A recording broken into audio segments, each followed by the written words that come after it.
What did, yes, you allowed. Okay, dear. Now I'm sharing the screen. After disabled participant screen steering. Okay, Disable कर. I'm Sir, you sharing. can Okay, I'm sharing. sharing again. Now this is the chapter.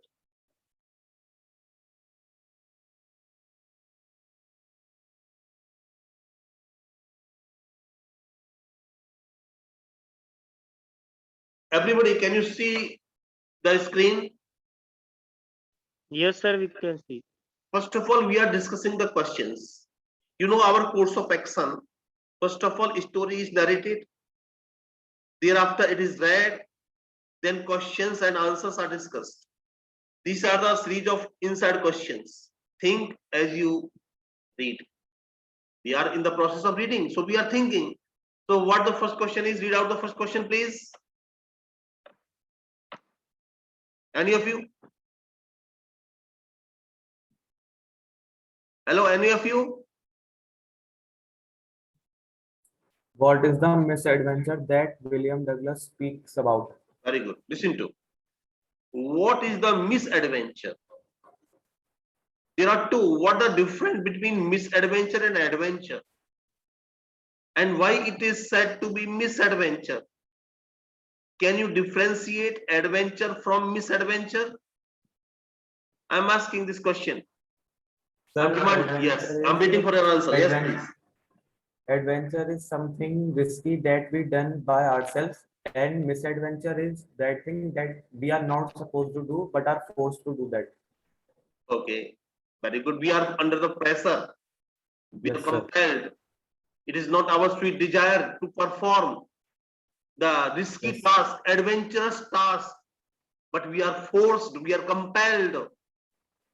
Now, in this way, we shall analyze, make the analysis whether the activity of Douglas in the 9 feet deep water. What is the misadventure? Douglas was in the mouth of death, in the jaws of death, mouth of death he was in. Okay, dear. And he did not know how to swim. He was struggling hard to come out of the mouth of death. As Hanumanji entered, जस जस सुरसा बदन बढ़ावा तास Doon cup रूप दिखावा सत जोजन ते ही आनन कीना अति लघु रूप पवन सुतुलीना बदन पैठ पुनि बाहिर आवा. Hanumanji could come out of the mouth of Sursa. It was the okay, mouth of death, jaws of death. But William Douglas did not know how to come out of the mouth of death. So it was his misadventure. Because of many reasons. Number one, he was in the 9 feet deep water. Number two, he was but still little child. Number three, he did not know how to swim. Okay, and no one was there to support him. He did not have any instructor or any supporter. So it was the misadventure that W. Douglas speaks. And it remained all the time with him. He came out of the death. He came out of the mouth of death. So it is said to be the misadventure that William Douglas speaks about. Okay, everybody, answer is clear? Hello, everybody. Hello? Yes, sir. Thank you. Now read the second question, any of you? Second question. What were the series of emotions and fears that Douglas experienced when he was thrown into the pool? What plans did he make to come to the surface? Okay, now listen to. This second question is also the part of misadventure. When he was in the process of misadventure, it means when W. Douglas was in the 9 feet deep water, when he did not know. Now, how he struggled. You see the about 2 or 2.5 or 3 pages are there. He described how he felt. He struggled how? Series of emotions. Means he was planning that he will strike the bottom of the pool and will come up like the cork of the bottle. It did not happen because man proposes, God disposes. It happens. मेरे मन कुछ और है, साईं के कुछ और. Man proposes, God disposes. He was planning, but nothing happened as per his planning. He screamed. Only the water could listen to his scream. He was in the grip of, not only in the mouth of death, he was in the grip of fear. Around him, the dance, naked dance of the death was there. Death was dancing around him. He was crying. Only yellowish water could listen to his cry. His legs, his hands, parts of body paralyzed as if they were not obeying his command. He was planning, nothing could happen. He planned that he will strike the bottom, he will come up, then come to the surface. Did not happen. These were he had the emotions and fear. And when he stopped struggling, he had a peace of mind. Hello, everybody. Answer is clear? Hello, everybody. Hello? Yes, sir. Thank you. The third question now. Yes, sir. Third question. How did this experience affect him? Yes. This experience means which experience? Please answer the question. Which experience affected him? When he was submerging in the water and he was trying to come out of the water, that Very good. experience. This experience means misadventure. The misadventure of the writer. His misadventure when he was in the 9 feet deep water as a child without knowing how to swim. That was the experience. It is not the good experience, it is the bad experience of his life. Now the question here is, in what way did this experience affect him? How he was affected by this experience? Because of this experience, he was always in the grip of fear. His physical body was out of the fear, but his mind was always in the grip of fear. Remember, when fear overpowers the mind, it is more dangerous. When your body is in the fear, it is less dangerous. But when mental slavery is much more dangerous than physical slavery. So remember, when mentally you accepted as you are a slave, you are born slave, you will remain slave, no progress possible. As you see in the second chapter, Mukesh family, that it is the God-given lineage, God-given work of Bengal making. Bengal making could not support a family. By Bengal making, they could not have the Pakka house. By Bengal making, they could not send their children in the school. But they do not want to leave this job. This is what mental slavery. Mental slavery is much more dangerous or affects one more than the physical slavery. Bill Gates says what? Bill Gates says you are born poor. It is not your fault. But if you die poor, it's your fault. Yes, sir. But here, mental slavery. If you die poor, it is a mental slavery. We are born slave, we shall remain slave. My father had been this, I will be this, I am bound to be this because I was born in the poor family. I am bound to remain poor. It is the mental slavery. You cannot think to come out of this mental slavery. So try to come out of the mental slavery. This is the message of this chapter also. Now, how did this experience affect him? This experience affected him as a result of this misadventure. The haunted fear of water was always with him.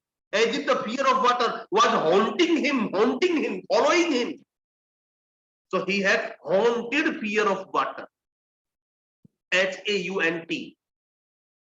Haunted fear of water he experienced. And as a result of which, he cannot do water related activities. He was deprived of, means vanchit tha, cannot do. He was deprived of water related activities such as boating, rafting, fishing, swimming, because of this fear. Hello, everybody, answer is clear? Hello? Yes, sir. Yes, sir. Yes, sir. Yes, sir. Okay. Now, I would like to read the chapter. I'm again sharing.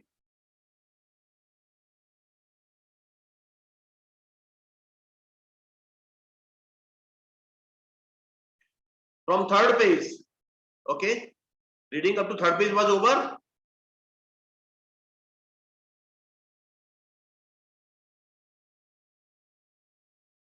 Yes, dear. From this page, from this para, it seemed a long way. Start reading, please. I invite you to read. It seemed a long way down. Those 9 feet were more like 90 and before I touched bottom, my lungs were ready to burst. But when my feet hit bottom, I summoned all my I strength and summoned. made that. I summoned means I Yes, collected. Yes. I summoned all my strength and made what I thought was a great spring upwards. I imagined I would bob to the surface like a cork.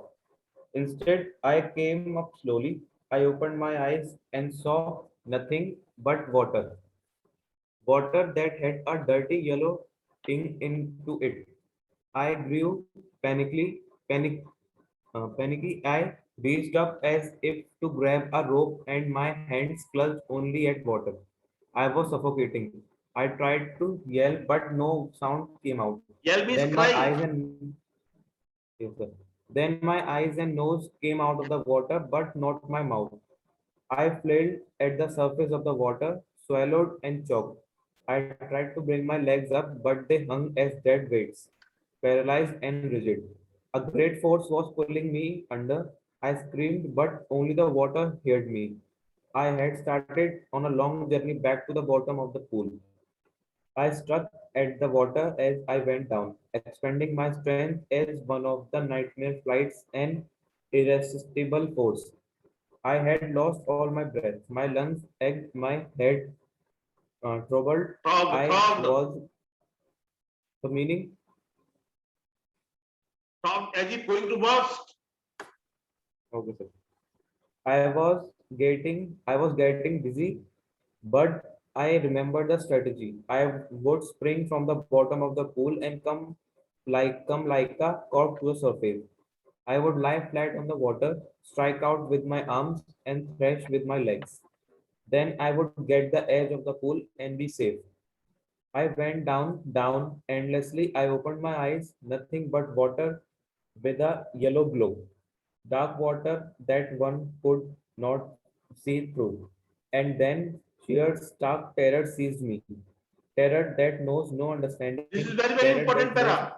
Hello, this is very, very important para. Terror that knows no understanding. Terror that knows no control. Terror that no one can understand. Yes, keep reading. Who has not experienced it? I was shaking underwater. I was paralyzed underwater, stiff, rigid, and fear. Even the screams in my throat were frozen. Only my heart and the pounding of my head said that I was still alive. And then, in the midst of the terror, came a touch of the reason. I must remember a jump when I hit the bottom. At last, I felt the tiles under me. My toes reached out as if to grab them. I jumped with everything I had, but the jump made no difference. The water was still around me. I looked for ropes, ladders, water wings. Nothing but water. A mass of yellow water held me. Stark terror took an even deeper hold on me, like a great charge of electricity. I shook and trembled with fright. My arms wouldn't move, my leg wouldn't move. I tried to call for help, to call my mother, nothing happened. And then, strangely, there was light. I was coming out of the awful yellow water. At least my eyes were. My nose was almost out too. Then I started down a third time. I sucked for air and got water. The yellowish light was going out. Then all efforts ceased. I relaxed. Even my legs felt limp, and a blackness swept over my brain. It wiped out fear. It wiped out terror. There was no more panic. It was quiet and peaceful. Nothing to be afraid of. This is nice to be. So what is this? Drowsy. Drowsy, as if sleep. To go to sleep. No need to jump. Too tired to jump. It's nice to be carried gently, to float along in space. Tender arms around me, tender arms like mother's. Now I must go to sleep. I crossed to oblivion and the curtain of life fell. The next I remember was lying on my stomach beside the pool, vomiting. The chap that knew me in my saying, but I was only fooling. Someone said, the kid nearly died. Be all right now. Let's carry him to the locker room. Several hours later, I walked home. I was weak and trembling. I shook and cried when I lay on my bed. I wouldn't eat that night. For days, a haunting fear was in my heart. The slightest exertion upset me, making me wobbly in the knees and sick to my stomach. I never went back to the pool. I feared water. I avoided it whenever I would. A few years later, when I came to know the waters of the cascades, I wanted to get into them. And whenever I did, whether I was wading the pattern or bumping river or bathing in warm lake of the gold rocks, the terror that had seized me in the pool would come back. It would take possession of me completely. My legs would become paralyzed. Icy horror would grab my heart. The handicap stayed with me and with me as the years rolled by. In canoes on marine lakes fishing for landlocked salmon, bass Just, fishing just in stop there. Hello, everybody.